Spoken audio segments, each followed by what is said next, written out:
Faith TV. And God said, "Behold, I have given you every herb-bearing seed. To you it shall be for food." Genesis 1:29.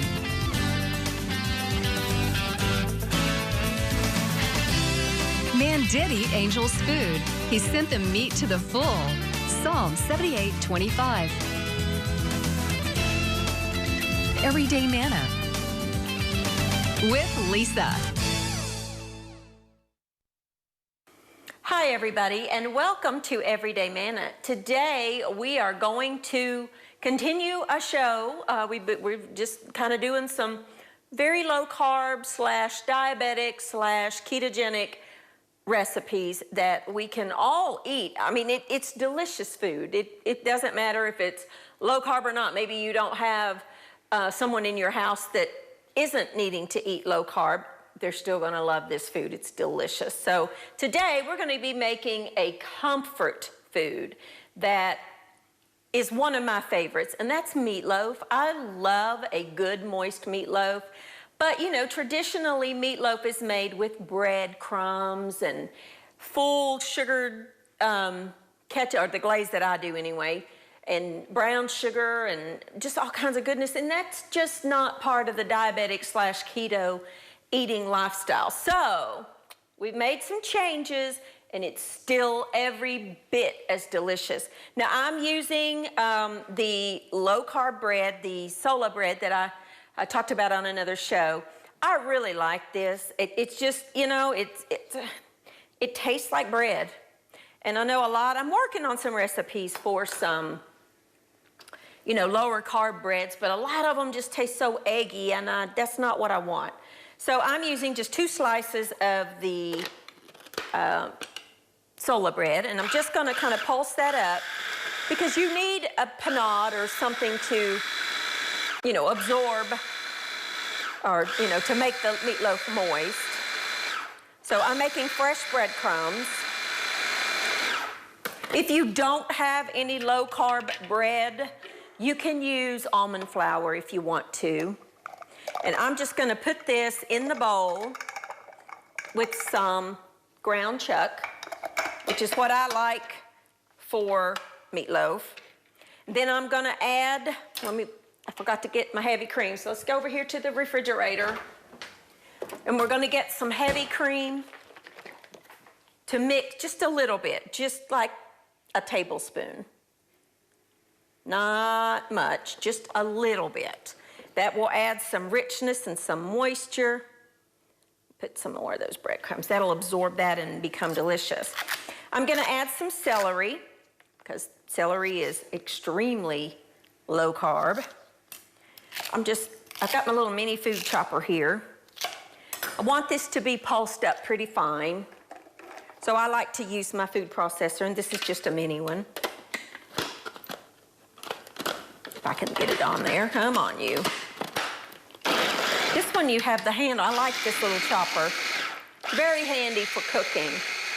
Instead of bringing out your big food processor, these little minis are really handy.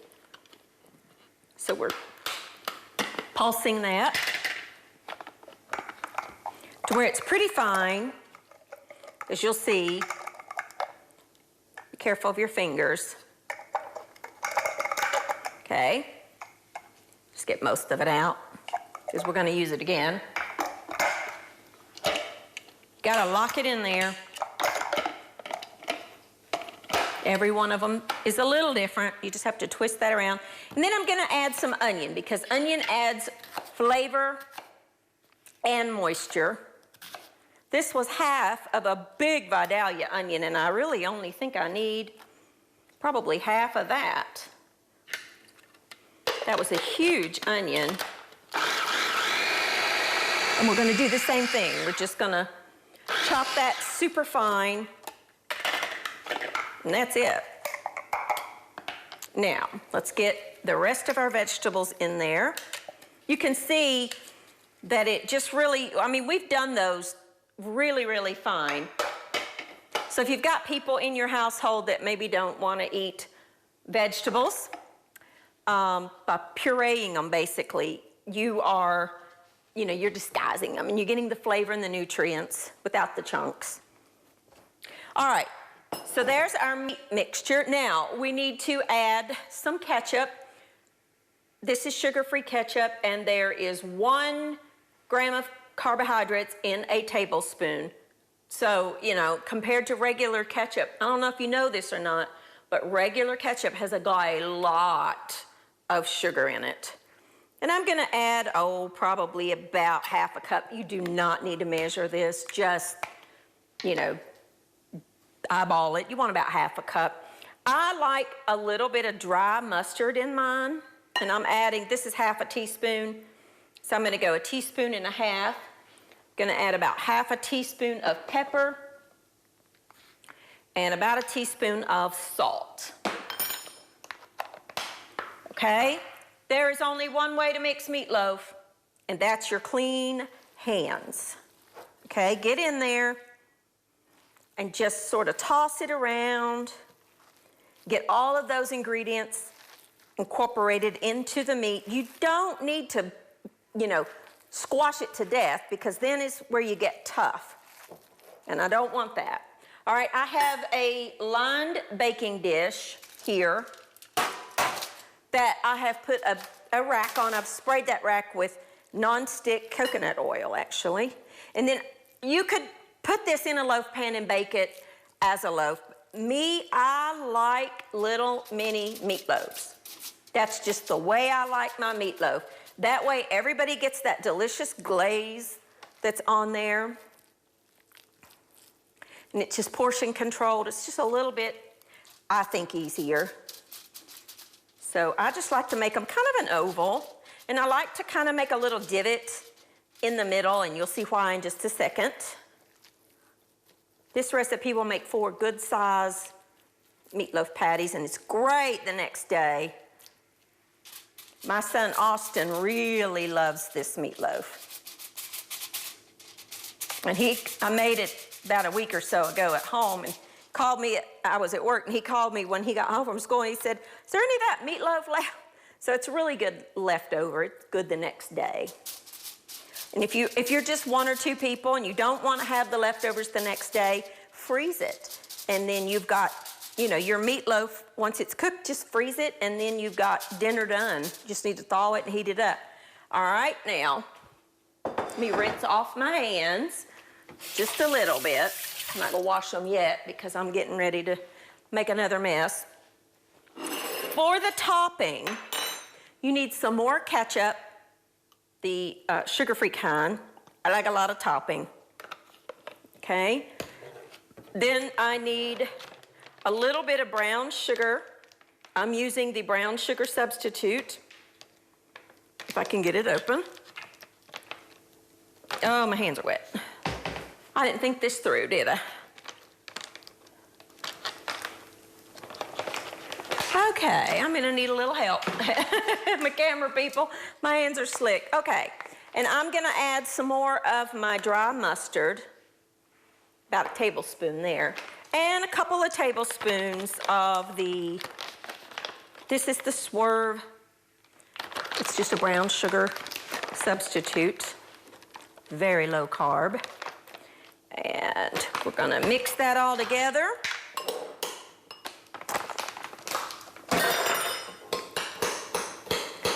You need to learn that just because you have to eat, maybe you're a diabetic, and you really, for your health reasons, need to watch, although I think we all need to watch our carbohydrates, but especially so if you are a diabetic, or you're like me, and I eat ketogenic 99% of the time.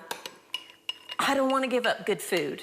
And so I really have been working hard to find replacement recipes, adapt the current stuff that I love and make it more ketogenic friendly, because that's how Mike and I eat. And this is very keto friendly, or diabetic, whatever lifestyle diet that you have or way of living. I really don't even like to call it diet. I like to call it a lifestyle choice, the way you eat.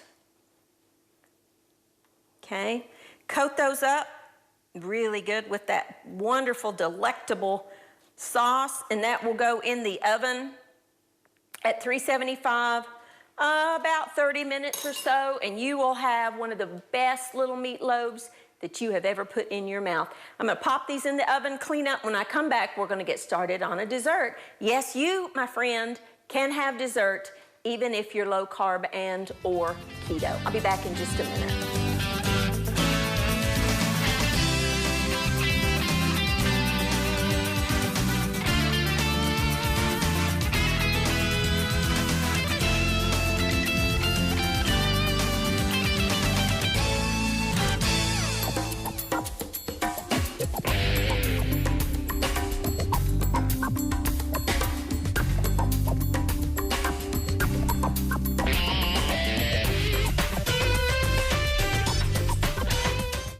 Alrighty, now our meatloaf is in the oven and we are going to make a fruit crumble, fruit crisp.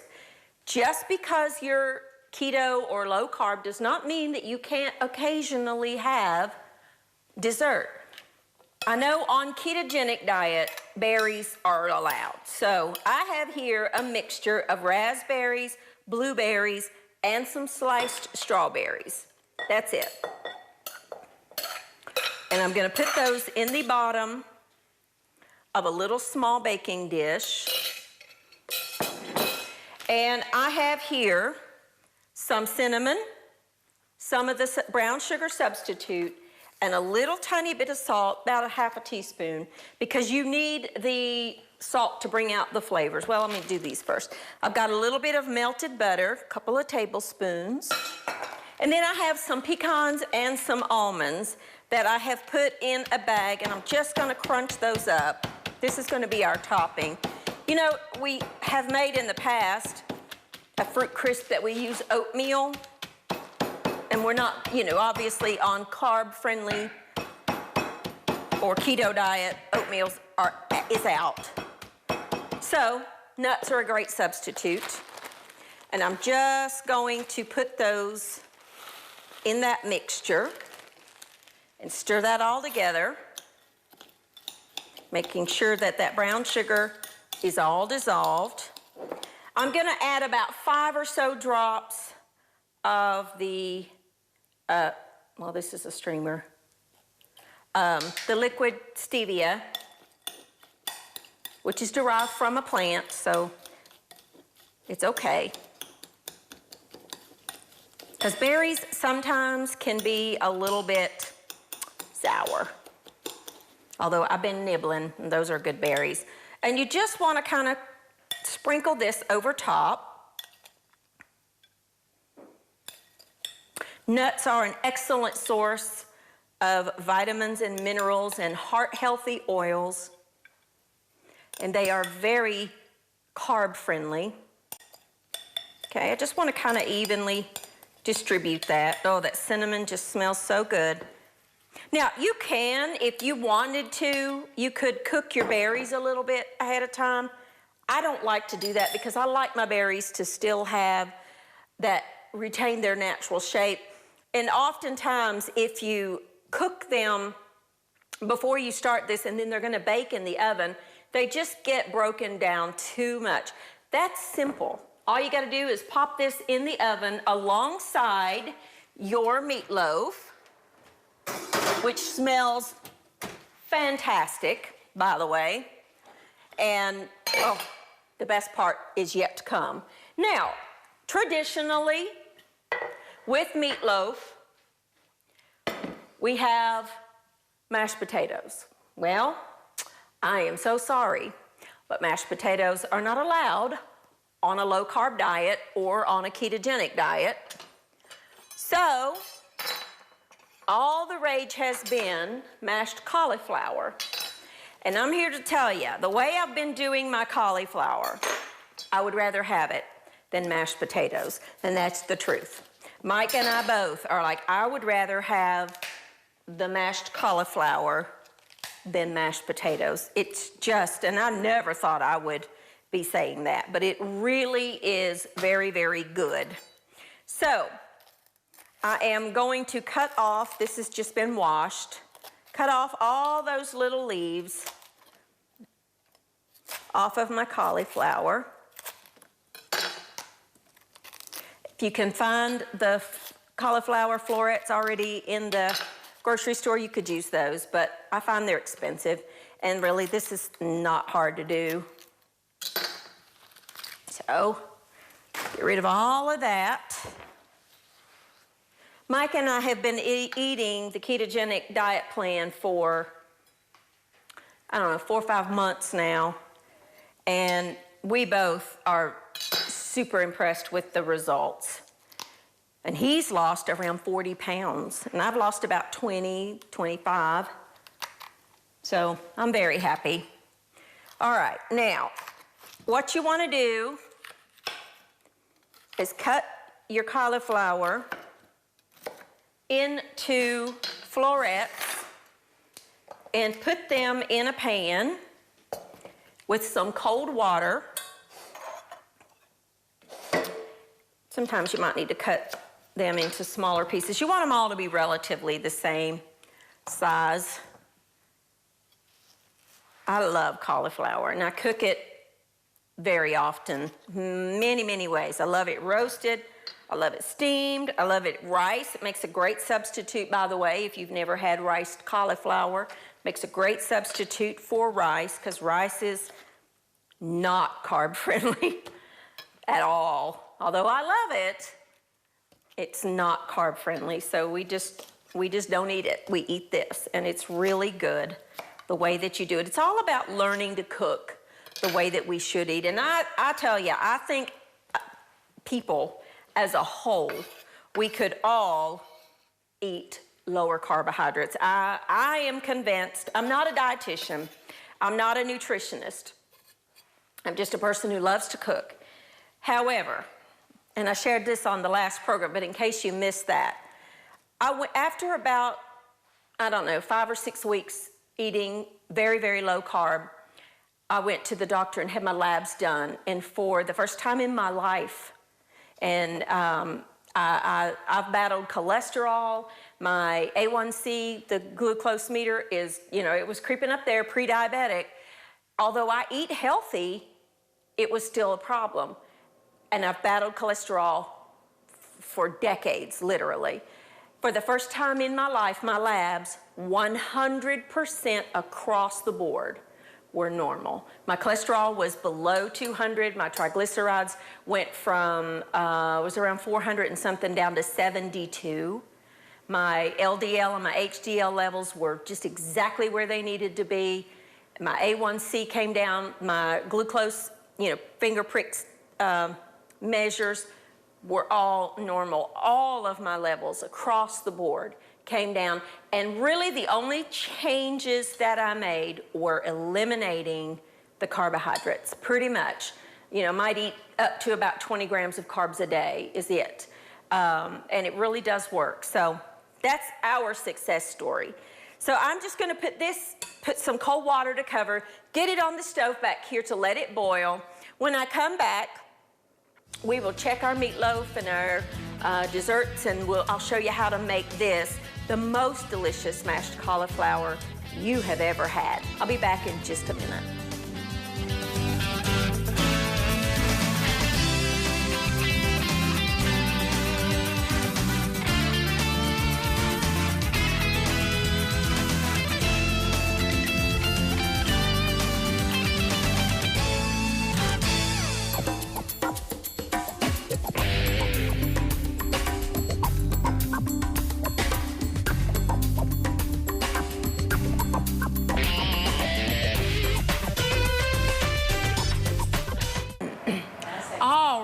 Now, let's make the cauliflower. Forgive the noise in the background. This is, the fan came on, the exhaust fan, and I can't turn it off. So, forgive the noise in the background. But our cauliflower, we just cooked it for about, 15 minutes or so. I'm gonna add a little bit of salt. This is a half a teaspoon measure, and I think that's probably gonna be plenty. Now this is an immersion blender. If you don't have one of these, I'm telling you, they are really, really, really worth the investment. You can puree soups, you can puree gravies, you can mix. I use it for this and mashed potatoes. Before I add anything else, what I like to do is kind of just go in and start pureeing. Wait till you get this down in the pot before you hit that button. Now, I'm going to add some butter, room temperature butter. Okay, and some heavy cream. A little bit, because you don't want it to be runny. And then just take your immersion blender. You could do this in a food processor if you wanted to. And then just mix up your potatoes, your cauliflower, your mashed cauliflower. Because remember, we're cooking low carb and potatoes are not part of a low carb diet. They are not low carb friendly, but this is, and it's so good. Okay, I think that's probably good. So let's get that out of the way, and we will serve up this meal. We have our delicious mashed cauliflower. Lost my little spoon. Let me grab another spoon here. Okay. We're going to put that on the side as our potatoes. It's really good. And then we've got our delicious meatloaf. Now see, by adding that little bit of brown sugar on top of that, we've got the wonderful caramelization that comes. And I bake it on the tray so that the drippings go down in the bottom of the tray. And then we can't forget our dessert, our wonderful little berry crumble. Okay, and you could serve this with some whipped cream. A little bit of the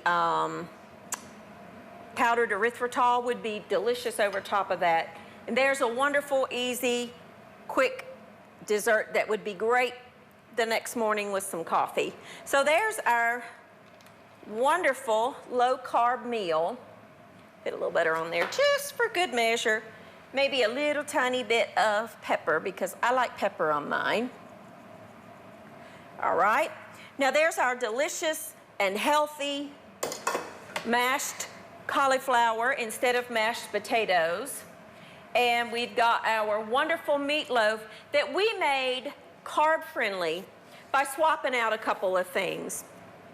We, instead of using the traditional panade or traditional breadcrumbs with milk, we used heavy cream, which is very much part of a ketogenic lifestyle, along with some low-carb bread. Now this, I'm starting to see a lot of carbohydrate-friendly items coming up in the grocery store. When I have time, what I like to do is just walk through the grocery store, take my time, and look for things that are coming up that are low-carb friendly. And this particular bread is called Sola bread, and it is extremely low carb. One slice of the sweet and buttery one has 3 grams of carbohydrate, and one slice of the deliciously seeded has 4 grams of carb. So, you know, as a substitute for regular breadcrumbs that we normally use in meatloaf to bind,